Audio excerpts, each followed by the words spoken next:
Good afternoon, everyone. Welcome to this conference on publishing research in Southern Africa, how to improve research and increase reach. We're delighted to have so many of you listening in today. My name is Veronica Klipp. I'm the publisher at Wits University Press. And I'd like to just start off by thanking Sabinet for their role in helping to jointly organize this conference, which has really grown into something quite a lot bigger than we initially envisioned. In particular, I'd like to thank Erika Janse van Rensburg, Sinead Vos, Kathy Naidu, Janine Liebenberg, and the director of Sabinet, Ross Hatton. We value these opportunities for collaboration in our small and sometimes precarious scholarly publishing sector. So, publishing research in Southern Africa, how to improve research and increase reach. It's a very big topic. And when thinking about how to welcome everyone today, from our wonderful international panel, who will be introduced by Andrew shortly, to all of you listening in from a range of perspectives, I thought I'd start with some comments about our experience as a small university press within this large and global ecosystem that involves researchers and authors, aggregators and distributors, libraries, and ultimately large and technologically savvy publishers. So around 10 years or so ago, we at Wits Press became aware that the world of scholarly publishing was going through significant changes. We started attending digital publishing conferences, such as those offered at the Frankfurt Book Fair and other international conferences. I remember sitting in a workshop in Frankfurt and thinking, what on earth is Onyx metadata? What are DOIs? I had absolutely no idea. Terminology was being used that I didn't understand, and it felt quite overwhelming. But it also became clear that we here at the southern tip of the African continent would be left behind if we didn't get on board this fast-moving train sooner rather than later.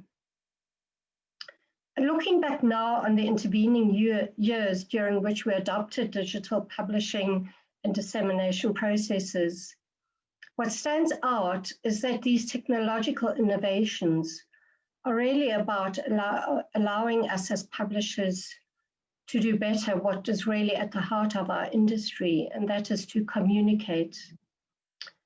From adopting tools such as Onyx, which felt like a new language for online communication of bibliographic information, or identifiers for researchers in the form of ORCIDs, we've realized that the fundamentals of what we do as publishers remain the same, but the capacity to communicate this to a wider world has been vastly improved.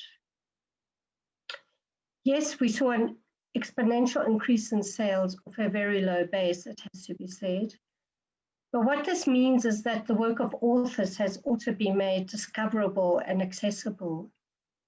Digital dissemination using the tools that we'll hear about allows them to communicate with the global research world more easily and reliably.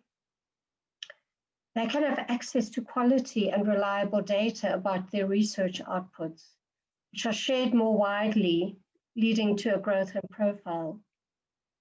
The wider dissemination poses new challenges as well for copyright legislation. But as we'll hear later, greater access can be balanced with adequate protection for authors where needed. It's been a steep learning curve for us as small publishers, but we believe our ability to contribute to the drive to grow and disseminate research from South Africa has improved, and that we're able to better support the knowledge enterprise. So welcome to all the South African publishers, to the researchers and to the students joining us today. We're looking forward to learning more from our great panel of experts who have helped to shape this new digital world that we're all now part of. Please enjoy the conference, and thanks so much once again. Thanks very much for the introduction to this seminar, Veronica. I'm Andrew Joseph. I'm the digital publisher at Wits University Press and based in Johannesburg in South Africa.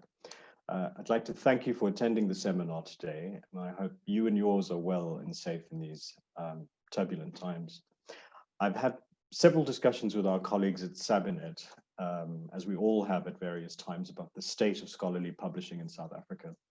As editors, publishers, and authors regularly revert to a declaration of crisis about this, and so did we. We eventually rephrased Lenin's question: what is to be done? How do we perform our core functions, improve skills, engage with the wider world, and bring about a significant change?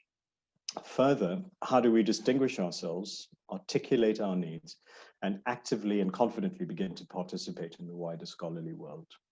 Where and how can we involve ourselves or even lead initiatives? We don't want to be passive recipients of systems and standards, but what are we doing to develop our own or to engage with current ones? Can we make our proposed systems and standards work in conjunction with colleagues and comrades in the global South and the global North? Our ultimate aim being the widest possible reach and the use of our research to better wider society, not only South Africa. How then do we balance independence and collaboration? The speakers we have lined up for today have a wealth of international experience in this, and more importantly are thought leaders and innovators who drive several initiatives which will be of interest to us. I'm very grateful to have them all participate in what I hope will become a series of deeper engagements for us. They've worked across the world, not only in Europe and North America, pursuing the advancements of their organizations and companies, but are driven by two things: that scholarly research matters, and it makes sense only if everyone in the world is involved in it. I'd like to encourage you to listen to their presentations critically and to think about how what we hear today can help us organize our future actions and realize our collective goals as editors, authors, publishers, and institutions. Please do send your questions through for our guests using the chat function on the webinar, and we'll address these in the Q&A session after the presentations.